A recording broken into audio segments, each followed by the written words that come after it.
다 같이 사도신경으로 신앙 고백하심으로 새벽 기도를 하나님께 드리시겠습니다. 나는 전능하신 아버지 하나님 천지의 창조주를 믿습니다. 나는 그의 유일하신 아들 우리 주 예수 그리스도를 믿습니다. 그는 성령으로 잉태되어 동정녀 마리아에게서 나시고 본디오 빌라도에게 고난을 받아 십자가에 못 박혀 죽으시고 장사된 지 사흘 만에 죽은 자 가운데서 다시 살아나셨으며 하늘에 오르시어 전능하신 아버지 하나님 우편에 앉아 계시다가 거기로부터 살아있는 자와 죽은 자를 심판하러 오십니다. 나는 성령을 믿으며 거룩한 공교회와 성도의 교제와 죄를 용서받는 것과 몸의 부활과 영생을 믿습니다. 아멘. 찬송가 435장 찬양하시겠습니다. 찬송가 435장입니다.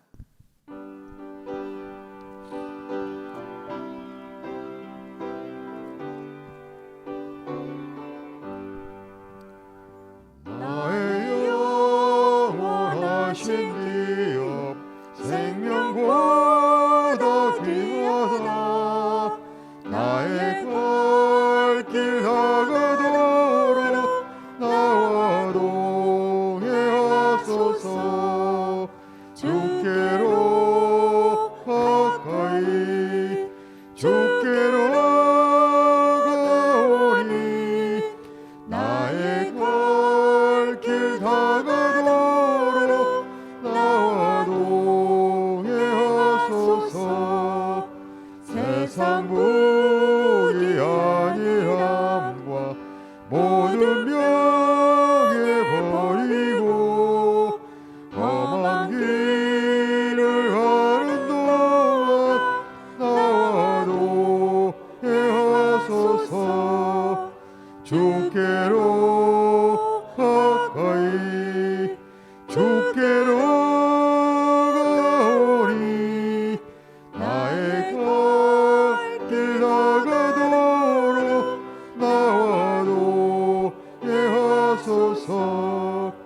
어두운 골짝 지나가며 험한 바다 건너서 천국 문에 이르도록 나와 동행하소서.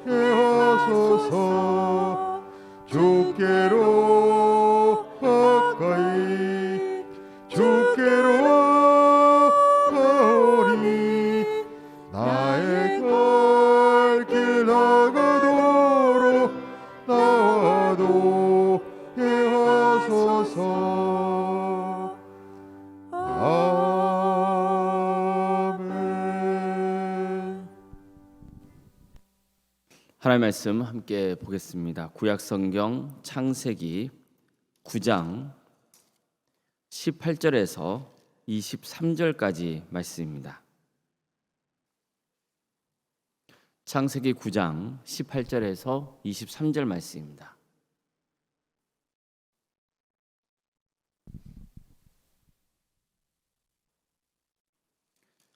창세기 9장 18절에서 23절까지 말씀을 교독하시겠습니다.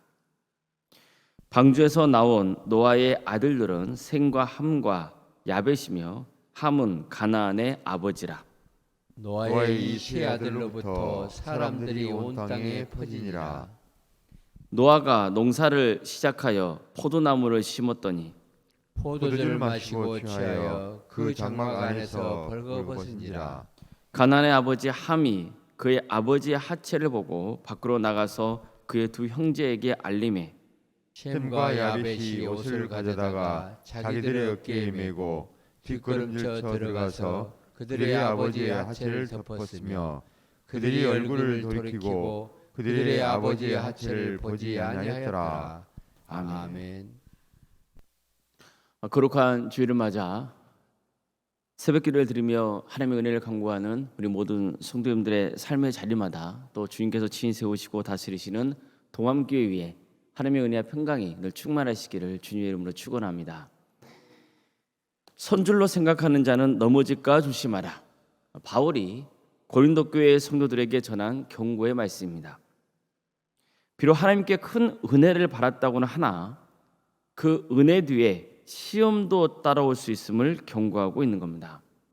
특히 바울은 이스라엘 백성의 역사를 돌아보면서 이 말씀을 전했습니다. 하나님의 은혜를 충만히 입은 백성들이 타락하고 하나님을 시험하며 원망하다가 심판을 당했던 그 역사를 돌아보게 했던 겁니다. 정말 신앙생활하는 우리에게 얼마나 경각심을 갖게 하는 말씀인지 모릅니다. 선줄로 생각하는 자는 넘어질까 조심해야 됩니다. 노아도 보십시오. 그는 하나님께 이루 말로 표현할 수 없을 정도로 큰 은혜를 입었습니다. 모든 인류가 물로 심판을 당해야 했을 때 자신과 가족만은 구원의 은혜를 누렸던 겁니다. 하자 보십시오. 그는 술에 취하고 말았습니다. 선줄로 생각한 노아가 넘어지고 만 겁니다. 우리도 보십시오. 사업을 시작한 성도가 있었습니다. 사업을 하기 전에는 새벽마다 나와서 기도하며 하나님을 의지했습니다. 사실 그 성도님은 사업을 할 만한 여건이 아니었습니다. 그런데도 정말 간절히 기도했고 바라던 사업을 시작할 수 있었습니다. 이건 기적이었습니다. 그래서 얼마나 감사했는지 모릅니다. 사업은 갈수록 번창했습니다. 이 모든 게 하나님이 부어주신 은혜인 것을 알았습니다. 그런데 안타깝게도 사업이 커지자 예배 생활을 등한시하기 시작했습니다. 과음하는 일들도 잦아졌습니다. 완전히 사업에 빠져 살기 시작했습니다. 사업은 성공했지만 신앙이 무너진 겁니다. 우리는 노아가 왜 술에 취했는지 이유를 알 길은 없습니다. 단지 유추해 본다면 비록 자신과 가족은 구원을 누렸지만 다른 친척과 친구들과 이웃은 다 홍수로 파멸을 당하지 않았습니까? 그 현실을 보면서 너무 마음이 힘들었을 수 있습니다. 또 반대로 모든 게 하나님의 은혜로 잘 풀린 것 같아서 마음이 들떴을 수도 있습니다. 하여간 중요한 것은 그는 무너졌습니다. 나중에 술에 끼어서 제정신을 차렸을 때 얼마나 자식들 보기도 민망하고 부끄럽겠습니까? 정말 하나님 앞에서 부끄러움이 이루 말할 수 없었을 겁니다.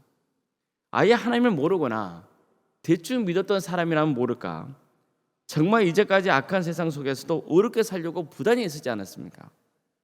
하나님과 동행하는 예배자로서 살아온 그런 사람이 아닙니까? 그는 분명히 자식에게도 하나님의 의를 행하고 하나님을 경배하며 살라고 가르쳤을 겁니다. 그런데 술에 깨어난 후에 보니까 자식들이 그가 저지른 실수를 다 알고 있었습니다. 게다가 아들 함은 아버지의 잘못을 가십거리를 여기고 모욕까지 했다는 것을 알았습니다. 그니 얼마나 속이 뒤집어졌겠습니까? 사실 성경에는 노아처럼 하나님의 은혜를 입었지만 그만 넘어진 성도들의 이야기가 심심치 않게 들어옵니다. 믿음의 조상 아브라함을 보십시오. 그는 하나님께 큰 축복의 약속을 받았습니다. 그러나 애굽에서 자기 아내를 누이라고 속인 일 때문에 부끄러움을 당해야 했습니다. 다윗은 목자였습니다. 그러나 이스라엘의 왕이 되죠. 정말 숱한 고비 때마다 하나님이 함께 하셔서 그에게 은혜를 베풀어 주셨습니다. 그래서 전쟁에서 승리할 수 있었고 왕으로서 탄탄한 입지를 다져가고 있었습니다. 하지만 그는 자신의 충신인 우리아의 아내 밧세바를 보고는 음욕에 빠져서 그녀를 취하고 맙니다. 게다가 이 일로 밧세바가 임신을 하자 결국 우리아를 전쟁에서 죽게 만들지 않습니까? 다윗의 아들 솔로몬 보십시오. 그는 하나님께 엄청난 지혜를 받았습니다. 그가 지혜로운 왕이라는 평판을 듣게 된 것은 하나님께서 그에게 지혜를 선물로 주셨기 때문입니다. 그가 왕이 된 과정도 보십시오. 그가 특별히 한 거 없습니다. 그저 하나님의 은혜로 왕이 된 겁니다. 하지만 그는 나중에 많은 여자를 자신의 것으로 취해버리죠. 왕은 후궁이 700명이요 첩이 300명이라 그의 여인들이 왕의 마음을 돌아서게 하였더라. 그가 늙었을 때 여인들이 그의 마음을 움직여서 이스라엘 땅에 우상 숭배를 허용하는 짓까지 했습니다. 결국 하나님께서는 솔로몬을 떠나고 마십니다.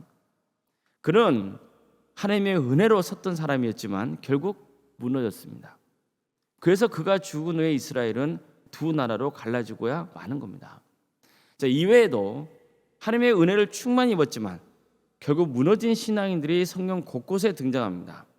자, 이것은 얼마나 인간이라는 존재가 연약하고 나약한지를 알려주고 있는 겁니다. 나는 아닐 거야. 이렇게 방수형 문제 아닙니다. 노아도 한때 무너졌습니다. 너무나 큰 은혜를 입은 다음에 얼마 안 돼서 무너졌습니다. 우리도 마찬가지입니다. 다시 강조하지만 선줄로 생각하는 자는 넘어질까 조심해야 됩니다. 절대로 신앙적으로 방심하면 안 됩니다. 그렇게 약한 세상에서 꿋꿋하게 선을 행하며 당대의 완전한 자요, 참된 예배자로 인정받았던 노아마저 무너지지 않았습니까? 아마도 노아가 이처럼 방심한 것은 하나님의 언약 때문이었을 수도 있습니다. 하나님은 다시는 물로 세상을 심판하지 않겠다고 약속하셨죠. 그래서 그 표징으로 무지개를 주시기까지 하셨습니다. 이것도 역시 하나님께서 노아와 그의 가족은 물론이고 그의 후손에까지 베풀어 주신 큰 은혜였습니다. 그러나 노아는 너무 그 은혜에 취한 나머지 방심하지 않았나 싶습니다. 그러니까 긴장이 풀려버린 거예요. 악한 세상에서 악한 사람들과 살아갈 때도 어떻게 신앙을 붙들며 어렵게 살려고 했습니다. 이것은 노아가 영적인 긴장의 끈을 놓지 않았기 때문인 겁니다. 그런데 악한 세상과 사람들이 심판을 당하고 모든 게 평화로워져 버리자 그런 영적 긴장의 끈을 놓쳐버린 거죠. 우리는 그래서는 안 됩니다. 사실 내게 어떤 문제가 있을 때 더 영적인 긴장도가 높아지기 마련입니다. 왜 그렇습니까? 그걸 가지고 더 하나님을 의지하게 되잖아요. 더 예배를 사모하게 되고 하나님께 기도하게 됩니다. 하나님께 간절히 매달리게 됩니다. 하나님께 응답을 받기 위해서 악을 행하지 않으려고 노력합니다. 그러다가 정말 간절히 구했던 기도가 응답받으면 처음에는 감사하고 하나님께 예물도 바치고 기뻐하다가 어느 순간 신앙이 나태해져 버리는 겁니다. 그래서 영적으로 무너지는 거예요. 영적으로 무너진다는 것은 뭘 의미합니까? 구원에서 멀어진다는 뜻입니다. 그럼 아무리 하나님께 은혜를 입어서 성공해도 무슨 의미가 있습니까? 오히려 하나님께 받은 그 은혜 때문에 나중에는 파멸당하는 일이 벌어지고 마는 겁니다. 그래서 우리는 언제든지 내 자신이 넘을 수 있다는 사실을 알고 영적인 긴장을 놓쳐서는 안 되는 겁니다. 하나님의 은혜가 임할 때 응답 받았다면 그 다음이 더 중요해지는 겁니다. 세상 다 가진 것처럼 자만하면 안 됩니다. 경솔하게 굴어도 안 됩니다. 이럴 때일수록 경건 생활에 힘써야 할 때입니다. 하나님의 말씀을 가까이 하고 더욱 선을 행하도록 해야 됩니다. 겸손하게 교회와 이웃을 섬겨야 됩니다. 사탄은 하나님의 은혜를 입은 자라고 해서 포기하지 않습니다. 오히려 그 사람을 주목하는 거예요. 사탄은 인간이 얼마나 나약한 존재인지 잘 알고 있기 때문입니다. 마치 숲속에 몸을 잔뜩 웅크리고 조용히 응시하고 있다가 배가 불러서 경계심을 늦추고 있는 그 짐승을 순간적으로 공격해버리는 그런 맹수와 같은 존재란 말입니다. 그래서 성경에서는 항상 깨어있으라 이 말씀을 하고 있는 겁니다. 우리는 지금 구원의 완성을 이룬 게 아닙니다. 여전히 구원의 길을 가고 있는 중입니다. 이 점은 우리가 명심해야 됩니다. 선줄로 생각하는 자는 넘어질까 조심하라. 항상 이 말씀을 마음에 새기며 영적 긴장의 끈을 놓지 말아야 됩니다. 더욱 겸손하게 주님을 섬기며 자신을 돌아보십시오. 절대로 교만하고 자만해져서는 안 됩니다. 죄의 유혹에 빠지지 마십시오. 만약 자신이 죄의 유혹에 빠지고 영적으로 나태해지고 생활이 흩어졌다는 생각이 든다면 정신을 바짝 차리고 다시 예배의 자리를 굳건히 지켜야 합니다.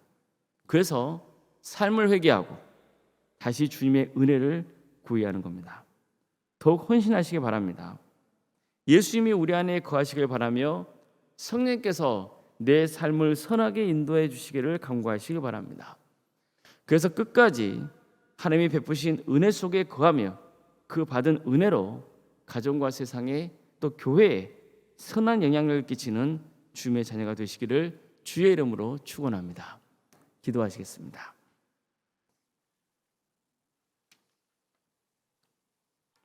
사랑의 하나님, 오늘 거룩한 주일을 맞아 아침 첫 시간을 주님께 드리며 하나님을 예배할 수 있도록 이끄시니 감사드립니다. 주님, 오늘 주님께서 우리에게 복 주시겠다고 약속하신 거룩한 날이 오니 많은 성도들이 예배의 자리를 지키며 하나님의 은혜를 간구하고 영적으로 샘을 얻어 또 세상에 나가 담대하게 승리하는 복된 삶을 살아갈 수 있도록 친히 역사하여 주시옵소서.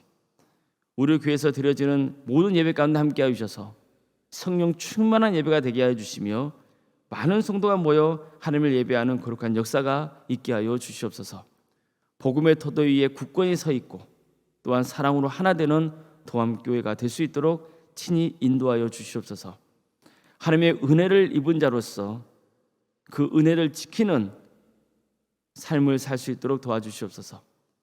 언제든지 나도 무너질 수 있다라는 그 경계심을 가지고 항상 깨어서 주님께 기도하며 예배하며 선을 행하는 복된 삶을 살게 하여 주시옵소서. 그래서 끝까지 구원의 길을 가는 성도의 삶이 되게 하여 주시옵소서. 하나님의 은혜 속에 살아가지만 그러나 우리 성도들 중에서는 또 어려움에 처해 있는 분들도 있사오니 주님께서 그들 긍휼히 주셔서 삶을 회복시켜 주시며 치유하여 주시고 하나님의 긍휼의 역사를 베풀어 주시옵소서.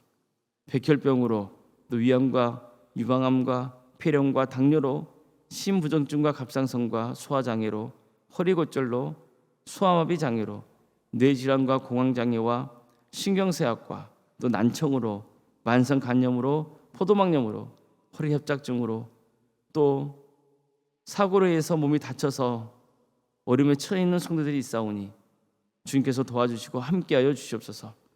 폐암 수술을 앞두고 있는 성도님도 있습니다. 주님께서 긍휼히 주시어 모든 가정 가운데 함께하여 주시옵소서. 집에서 또 병원에서 이왕 중에 있는 성도들이 있사오니 주님 그들 긍휼히 주시고 그들이 거하는 그 자리가 성령께서 충만하게 임하는 복된 자리가 될 수 있도록 친히 역사하여 주시옵소서. 타지에 나가 있는 우리 성도들이 있습니다. 그들이 어느 자리에 머물러 있든지 간에 하나님을 예배하게 하여 주시고 정말 세상의 소음과 빛의 사명을 온전히 잘 감당할 수 있도록 친히 인도하여 주시옵소서. 자녀를 잉태하고자 하는 가정이 있습니다. 주님께서 그 가정을 복되게 하여 주시어 하나님의 때에 귀한 자녀를 출산케 하여 주시옵소서. 우리에게 이미 주어져 있는 자녀들 정말 그들이 건강하게 바르게 잘 자랄 수 있도록 도와주시옵소서. 맡겨진 일들을 충성되게 잘 감당할 수 있도록 도와주시옵소서. 은사와 달란트로 하나님께 영광을 돌리는 삶을 살 수 있도록 도와주시고 무엇보다도 그의 신앙이 잘 자라서 30배, 60배, 100배의 것을 거두는 큰 역사를 이루게 하여 주시옵소서. 우리 청년들 취업의 문을 열어주시옵소서. 또한 때가 되면 결혼시켜 주셔서 믿음의 가정을 세워가는 복된 청년들이 될 수 있도록 인도하여 주시옵소서. 사랑의 주님, 성도들의 사업장을 위해서 기도합니다. 주님 도와주시옵소서. 하나님의 사업장으로 세워주시고 정말 번성케 하여 주시고 그것을 통해서 하나님께 영광을 돌릴 수 있도록 도와주시옵소서. 세상의 성공이 신화에서 멀어지지 않도록 도와주시며 무엇보다도 가장 먼저 하나님을 예배하는 예배자로서 바로 세워지는 성도가 될 수 있도록 도와주시옵소서. 우리 교회 교회 학교와 구역과 자치기관과 여러 부서 조직을 허락하신 것 감사드립니다. 다상질환센터와 사랑의 식당들을 운영토록 하시니 감사드립니다. 이 모든 사역의 과정을 통하여서 오직 하나님의 나라가 확장되는 역사가 있도록 도와주시고 섬기는 교육자와 또 성도님들 가운데 함께해 주시어 지치지 않도록 도와주시며 성령 충만케 하여 주시옵소서. 구역 대신방은 진행 중에 있습니다. 부족한 종이 방문하는 가정마다 또 만나는 가정마다 하나님께서 축복으로 역사하여 주시고 위로와 평강의 은혜와 차고 넘치게 해주시며 고난 중에서도 끝까지 승리하는 가정으로 든든히 세워 주시옵소서. 원론사님과 사모님 성령 충만케 하여 주시옵소서. 세상에 알 수 없는 평안의 축복을 부어주시고 믿음의 영가를 세워갈 수 있도록 도와주시옵소서. 오롱사역은 특별히 또 다른 교회에서 사역을 하게 되오니 주님께서 능력 있게 그 사역을 잘 감당할 수 있도록 도와주시고 건강을 지켜주시옵소서. 우리 교회 귀한 직분자를 허락해 주신 것 감사드립니다. 장로님, 간수 집사님, 또 권사님과 집사님, 교육자들 모두에게 성령 충만 역사를 허락하여 주셔서 주어진 직분을 충성되게 잘 감당하여 하나님께 칭찬받는 복된 직분자들이 다 될 수 있도록 도와주시옵소서. 우리 광주 땅에 영적 대각성운동 일어날 수 있도록 도와주셔서 많은 영혼이 회개하고 주님께로 돌아온 역사가 있게 하여 주시옵소서. 이 나라에 하나님의 공의와 정의가 바로 세워지게 하여 주시고 북한 동포들 하루속히 해방과 자유 기쁨을 맛보게 하여 주시며 땅끝가 일어서 복음을 전하라는 그 예수님의 지상 명령에 순종하여 전 세계에 흩어져서 섬기고 있는 우리 선교사들 가운데 함께 하여 주셔서 그들의 가정과 사계자를 지켜주시고 그들의 헌신을 통하여서 수많은 구원의 연맹가 맺혀지는 역사가 있게 하여 주시옵소서. 주님, 오늘 하루 우리 모두에게 하나님의 충만하신 복으로 채워 주시옵소서. 예수 그리스도의 이름으로 기도드리옵나이다. 아멘. 하늘에 계신 우리 아버지, 아버지의 이름을 거룩하게 하시며 아버지의 나라가 오게 하시며 아버지의 뜻이 하늘에서와 같이 땅에서도 이루어지게 하소서. 오늘 우리에게 일용할 양식을 주시고 우리가 우리에게 잘못한 사람을 용서하여 준 것 같이 우리 죄를 용서하여 주시고 우리를 시험에 빠지지 않게 하시고 악에서 구하소서. 나라와 권능과 영광이 영원히 아버지의 것입니다. 아멘. 각자 기도하시겠습니다.